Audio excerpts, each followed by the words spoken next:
2টি পাখা, 2টি লাইট, একটি ফ্রিজ ও টেলিভিশনের মাসিক বিদ্যুৎ বিল এসেছিল 1,67,000 টাকা।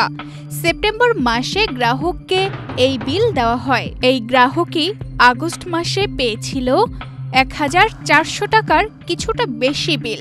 এমন ভুতুড়ে বিল পেয়ে রীতিমতো অবাক বাড়ির মালিক। 14 সেপ্টেম্বর এই ঘটনা ঘটে কুমিল্লা নগরীর 2 নম্বর ওয়ার্ডের ছোট্রা কলোনির পশ্চিম গেটের এলাচি বাড়িতে। বিস্ময়কর এই উন্নয়নে গর্বিত জাতি, গর্বিত নতুন ধরা পরিবার, আবাসনে আস্থার আদর্শ, নতুন ধরা, নতুন প্রজন্মের নতুন পৃথিবী।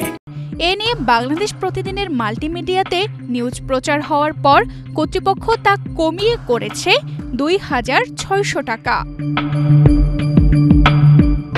ছোট্রা এলাকার গৃহিণী তানজিদা আক্তার রিয়া জানান, 4.5 বছর আগে তাদের 2টি কক্ষের বাসা ব্যবহারের অনুপযোগী হয়ে পড়ে।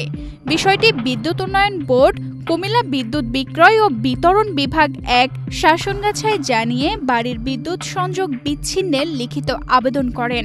4.5 বছর পর বাড়িটিকে পুনর্নির্মাণ করেন। আগস্ট মাসে তাকে 1,400 টাকা বিল দেওয়া হয়। 14 সেপ্টেম্বর 1,67,684 টাকা বিল দেওয়া হয়। সংবাদ প্রকাশের পর 1,67,000 টাকার স্থানে 2,600 টাকা বিল দেওয়া হয়।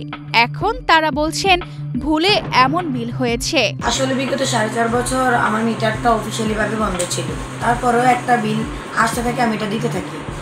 তারপরে আপনার বিগত 6 মাস আগে আমি ঘরটা নতুন নির্মাণ করি, যার ফলে 6 মাস ধরে বিল আসতে থাকে। গত মাসে আপনার একটা বিল আসে 1,400 টাকার একটা বিল, সেটাও আমি পেমেন্ট করে দিই। হুট করে 14 সেপ্টেম্বর একটা বিল আসে আমার হাতে, যেটার অ্যামাউন্ট ছিল 1,67,684 টাকা। পরে আমি এটা নিয়ে প্রতিবাদ জানাই। ওনারা বলছে যে ওনারা এটা 80,000 টাকার মধ্যে রাখতে পারবে কমাইয়া। তখন আমি মানি নাই যে না, এত টাকা আমি দিতে পারবো না, আমার পক্ষ সম্ভব না, কারণ আমি অলরেডি বিল দিয়ে যেতেছি। পর আমি প্রতিবাদ জানাই। এটা এক পর্যায়ে সাংবাদিক ভাইদের মাধ্যমে এটা প্রকাশ পায়, গণমাধ্যম কর্মীরা প্রকাশ করে এটা ফেসবুকে। তারপর তারা কি করছে, এটা কারণ বিলের কাগজটা এখন 2,600 টাকার মধ্যে আনছে, এটা কমাইয়া। তারা ভুল হয়েছে বলতেছে আমাদের ভুল হয়েছে, এটা কইয়া 1,67,000 থেকে এখন 2,600 টাকার মধ্যে আনছে। কিন্তু এটাও আমার পক্ষে দেওয়া সম্ভব না, আমি তাদেরকে বলছি, কারণ এটাও আমার জন্য অনেক বেশি।